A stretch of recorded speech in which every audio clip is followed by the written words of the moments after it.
नमस्कार विद्यार्थी मित्रांनो, आज आपण या व्हिडिओमध्ये इयत्ता 12वीचा शिरूर शिक्षण प्रसारक मंडळ यांचा सराव पेपर जो आहे तो आपण आता या व्हिडिओमध्ये पाहणार आहोत. 12वीची परीक्षा लवकरच येत आहे. आपल्याकडे वेळ कमी आहे आणि इंग्लिशचा पेपर चांगला जाण्यासाठी किंवा सोपा जाण्यासाठी आपल्याला त्या पेपरचा पॅटर्न समजून घेणं खूप गरजेचं आहे. सेक्शन 1 प्रोज यामध्ये एक सीन पॅरेग्राफ येतो आणि त्याच्यामध्ये आपल्याला 6 प्रश्न असतात, 2-2 मार्काचे.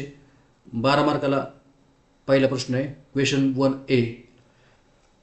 तो सीन पॅरेग्राफ असतो. या ठिकाणी विचारलं की choose the 2 statements showing the correct information. म्हणजे 4 वाक्य दिलेली आहेत आणि यातली कोणती 2 वाक्य बरोबर आहेत, यातली कोणती इन्फॉर्मेशन करेक्ट आहे ते आपल्याला ओळखायचं आहे. जसं Mrs Holman showed her greedy nature, तर हे वाक्य बरोबर आहे. Mabel considered her yellow dress as a penance which she had deserved, हे एक वाक्य बरोबर आहे. दुसरा question, describe the incident showing the character trait of Mrs Holman. आपल्याला मिसेस हॉलमनचे जे कॅरेक्टर आहे त्याच्याविषयी माहिती द्यायची आहे, 2 मार्काला. Guess the financial situation of Mabel's family, हा कॉम्प्लेक्स फॅक्च्युअल क्वेश्चन आहे. हा देखील या वरील पॅरेग्राफविषयी प्रश्न आहे. Give information about your family in 50 words, हा जो क्वेश्चन आहे A4, हा पर्सनल रिस्पॉन्सचा क्वेश्चन आहे. आपल्याला आपल्या मनाने उत्तर लिहायचं आहे, आपल्या इन्फॉर्मेशनवर आधारित, आपल्या जनरल नॉलेजवर आधारित या प्रश्नाचं उत्तर द्यायचं आहे. क्वेश्चन A5 जो आहे तो आहे लँग्वेज स्टडी, म्हणजे ग्रामरचा क्वेश्चन आहे. शी हॅड डन द सेम. आता या ठिकाणी विचारलं की ह्यातलं करेक्ट सिम्पल फ्युचर टेन्स कोणतं आहे, करेक्ट सिम्पल फ्युचर टेन्स कोणतं आहे, साधा भविष्यकाळ कोणता आहे. आता शी विल डू, तर हे वाक्य बरोबर आहे, शी विल डू, कारण शीच्या पुढे शाल नसतं, विल असतं. आता बऱ्याच ठिकाणी शी विल डन, तर हे एक चुकीचं स्ट्रक्चर आहे. विल नंतर नेहमी काय येतं, बेस व्हर्ब येतं. शी विल डू हे बरोबर आहे. It was impossible to keep boys quiet. आता यामध्ये प्रश्न विचारला आहे की choose the correct alternative showing negative sentence of the given sentence. म्हणजे या वाक्याचं आपल्याला निगेटिव्ह करायचं आहे, तर निगेटिव्ह करताना वाक्याचा अर्थ बदलला नाही पाहिजे. म्हणजे जर आपण नॉट वापरलं तर इथं पुढे याचा अपोजिट वर्ड पॉसिबल वापरावं लागेल. मग it was not possible to keep boys quiet, हे वाक्य बरोबर आहे. व्होकॅब्युलरी म्हणजे तर प्रश्नार्थावरती प्रश्न विचारतात, सिमिलर वर्ड्स, अपोजिट वर्ड्स वगैरे. तर find the words from the passage which mean, म्हणजे या अर्थाचे शब्द आपल्याला पॅरेग्राफमधून निवडून लिहायचे आहे. जसं सॅड, अनहॅपी, सफिशियंट, इनफ वगैरे. पुढं क्वेश्चन 1B मध्ये लँग्वेज स्टडी, यामध्ये नॉन टेक्स्च्युअल ग्रामर आहे, म्हणजे पॅरेग्राफच्या बाहेरचं ग्रामर आहे. पहिला प्रश्न, he said to me be quiet and listen to my words. आता हे डायरेक्ट स्पीचचं वाक्य आपल्याला पाहिलं की लगेच कळतं, डबल इन्व्हर्टेड कॉमामध्ये लिहिलेलं वाक्य आहे. आणि सांगितलं की choose the correct alternative to give indirect narration of the given sentence. आता लगेच कळतं आपल्याला, सेड टू म्हटलं की रिपोर्टिंग व्हर्ब असतं टोल्ड. मग इथं पाहायचं टोल्ड फक्त एकाच वाक्यात आहे, याचा अर्थ हे ऑप्शन बरोबर आहे. They were very glad and sad. Choose the correct option from option for of as well as of the given sentence. Okay, जाऊ द्या. ॲज वेल ॲजचा वापर करायचा आहे वाक्यामध्ये, ॲज वेल ॲजचा वापर करायचा आहे. प्रश्न समजून घ्यायचा. मग आता 2 शब्द दिलेले तिथं पहा, ग्लॅड अँड सॅड, 2 ॲडजेक्टिव्ह देत. मग त्यांच्यामध्ये आपल्याला अँडच्या ऐवजी काय वापरायचं आहे, ॲज वेल ॲजचा वापर करायचा आहे. They were very glad as well as sad. मग ऑप्शन ए हा ऑप्शन बरोबर आहे. क्वेश्चन नंबर 3, B1 मधलं 3, English is easier than Marathi. Choose the correct option of positive degree from the given sentence. आपल्याला पॉझिटिव्ह डिग्री करायची आहे. आता हे कंपेरेटिव्ह डिग्रीमधलं वाक्य आहे. Marathi is not as easy as English. Marathi is not as easy as English. म्हणजे कंपेरेटिव्ह जर पॉझिटिव्ह असेल तर पॉझिटिव्ह डिग्री ही निगेटिव्ह असते. त्यामुळं बी नंबरचं ऑप्शन बरोबर आहे. Spot the error and rewrite the correct sentence. Last year I take. आता इथं लास्ट इयरचा रेफरन्स आहे आणि जर मग टाईम रेफरन्स दिलेला आहे पास्टचा, तर त्या ठिकाणी सिम्पल पास्ट टेन्स वापरायला पाहिजे आणि म्हणून या ठिकाणी पाहिजे टूक. आय टूक a course in advance biology. त्यानंतर क्वेश्चन 2 जो आहे तो अनसीन पॅसेज आहे. पुस्तकाच्या बाहेरचा, सिलेबसच्या बाहेरचा क्वेश्चन आहे. Question number 1A1. State the following statements are true or false. वाक्य चुकीचं आहे का बरोबर ते सांगायचं आहे.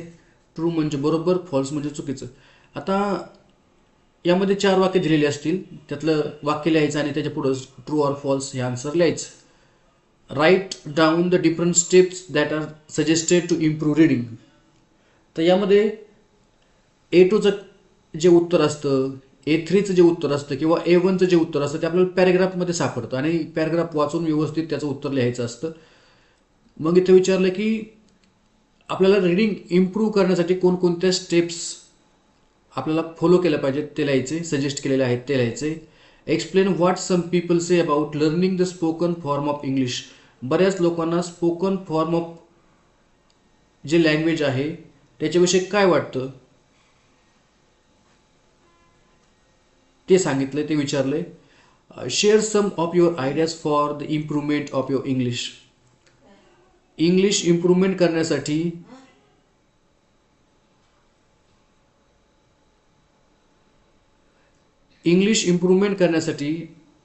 तुमच्याकडे काय काय आयडियाज आहेत त्या या उत्तरामध्ये सांगायच्या आहेत. हा पण पर्सनल रिस्पॉन्सचा क्वेश्चन आहे. पॅरेग्राफवर मधले दोन्ही पण प्रश्न, जो A4 आहे हा पर्सनल रिस्पॉन्सचा क्वेश्चन आहे, आपल्या मनाने लिहायचा आहे. पुन्हा A5 language study. You should enjoy the feeling that extensive reading gives. Choose the correct modal auxiliary showing less possibility. आता या ठिकाणी लेस पॉसिबिलिटी म्हणलं की आपण माईटचा वापर करतो. माईट काय करतं, लेस पॉसिबिलिटी दाखवतं. मे जो असतो तो मे मोर पॉसिबिलिटी दाखवतं आणि माईट लेस पॉसिबिलिटी दाखवतं. It is extensive. Choose the correct rhetorical question from the options given below. म्हणजे याचं आपल्याला रेटोरिकल क्वेश्चन तयार करायचं आहे. It is extensive. मग रेटोरिकल क्वेश्चन हा नेहमी निगेटिव्हने सुरू होतो, जसं इजंट इट एक्सटेन्सिव्ह. मग हे काय झालं, याचं रेटोरिकल क्वेश्चन आहे. म्हणजे येस नो टाईप क्वेश्चनच असतो, पण तो निगेटिव्ह केला की त्याचा रेटोरिकल क्वेश्चन तयार होतो. इथं व्हॉकॅब्युलरीमध्ये अपोजिट वर्ड सांगायचे आहेत, विरुद्धार्थी शब्द सांगायचे आहेत. समरायझिंगमध्ये जो क्वेश्चन नंबर 2A मध्ये जो पॅरेग्राफ दिलेला आहे अनसीन पॅरेग्राफ, त्याचं आपल्याला सारांश लिहायचं आहे. हे आहे 3 मार्काला. माइंड मॅपिंग, आपल्याला माइंड मॅप लिहायचा आहे.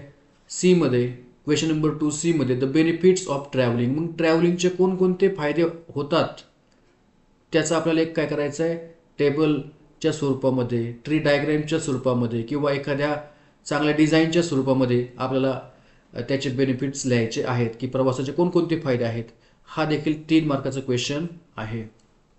त्यानंतर सेक्शन 2 पोएट्री. सेक्शन 2 पोएट्रीमध्ये आपल्याला कवितेविषयी प्रश्न विचारले जातील. एक कविता ही कॉम्प्रिहेन्शनसाठी असेल, म्हणजे त्याच्यावरती प्रश्न विचारले जातील. जसं इथं पहा, एक वेब दिलेला आहे, ते पूर्ण करायचं आहे. पोएट्स टाउन कसं आहे तर त्या टाउनविषयी माहिती सांगायची. Describe the river in the third stanza. Third स्टांजामध्ये नदीचं जे काही वर्णन केलेलं आहे ते सांगायचं आहे. Write down the importance of rivers in our life. आता हा क्वेश्चन तर खूप सोपा आहे की नदीचं महत्त्व आपल्या जीवनामध्ये काय आहे ते एक्सप्लेन करून सांगायचं आहे, स्पष्ट करून सांगायचं आहे. Write 2 examples of personification from the extract. म्हणजे कवितेच्या ज्या काही ओळी दिलेल्या आहेत, स्टांजाज दिलेल्या आहेत, त्यामधून आपल्याला पर्सोनिफिकेशनचं एक्झाम्पल्स द्यायचं आहे. त्यासाठी आपल्याला सगळे पर्सोनिफिकेशन समजणं गरजेचं आहे, ते ओळखता येणं गरजेचं आहे. Compose 2 कंटिन्युइंग lines for the given line. आता इथं अर्धी ओळ दिलेली आहे, त्यानंतर आपण आपल्या मनाने काही ओळी त्यामध्ये ॲड करायच्या आहे आणि छोटीशी कविता तयार करायची आहे. हा 2 मार्काचा क्वेश्चन आहे. बरीच मुलं काय करतात, कवितेतल्या ओळी इथं कॉपी करून लिहितात. तर हे नीट समजून घ्यायचं की आपण स्वतःच्या मनाने इथं कविता तयार करायची आहे. क्वेश्चन नंबर 3 मध्ये ॲप्रिसिएशन लिहायचं आहे. ॲप्रिसिएशनचे मुद्दे आपल्याला माहीत पाहिजेत, जसं थीम आहे, पोएट, पोएमचं नाव, टायटल वगैरे, पोएम्स टायटल हे आपल्याला माहिती असलं पाहिजे, ते आपण पाठ करून ठेवायचं. थीम, ओपिनियन, त्याच्यानंतर लिंग्विस्टिक डिव्हायसेस,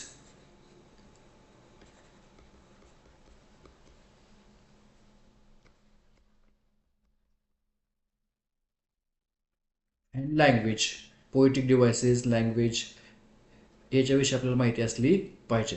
आता रायटिंग स्किलचा जो भाग आहे तो आपण काय करणार आहोत, आपण दुसऱ्या व्हिडिओमध्ये पाहणार आहोत. आज फक्त जे काही ग्रामर आहे ते ग्रामर आपण या व्हिडिओमध्ये पाहिलं. रायटिंग स्किलसाठी आपण उद्याच्या व्हिडिओमध्ये स्पेशल तो व्हिडिओ घेणार आहोत, तर त्यामुळं आपण ते उद्या घेऊया.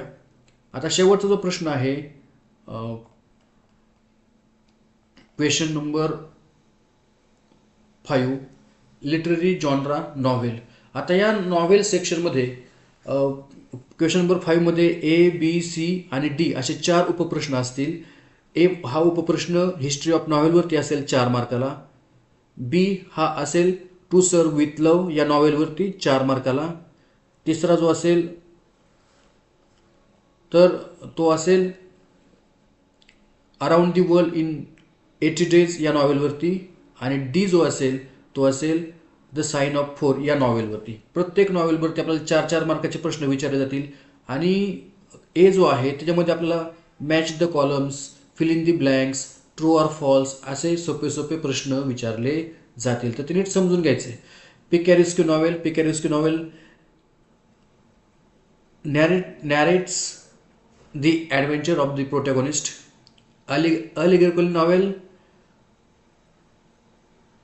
Surface meaning is different from the symbolic meaning. म्हणजे ज्या नॉवेलला एकापेक्षा अधिक अर्थ असतात त्याला आपण अलेगोरिकल नॉवेल असं म्हणतो. Historical novel describes earlier time than it's writing. आणि बिल्डिंग्स रोमान नॉवेल म्हणजे हे काय करतं, त्यातल्या हिरोच्या ग्रोथची आपल्याला माहिती सांगतं. Indicates growth of the protagonist's mind. मग हा अतिशय सोपा प्रश्न आहे, पण त्यासाठी आपल्याला अभ्यास करणं आणि तो हिस्ट्री ऑफ नॉवेल पूर्ण समजून घेणं खूप गरजेचं आहे. State the following statements whether they are true or false. Detective fiction is a sub genre of crime. आता याच्यामध्ये यस क्राईम फिक्शनचा एक भाग आहे. त्याच्यानंतर middle class people had a little interest in romances and tragedies. Yes बरोबर आहे, true.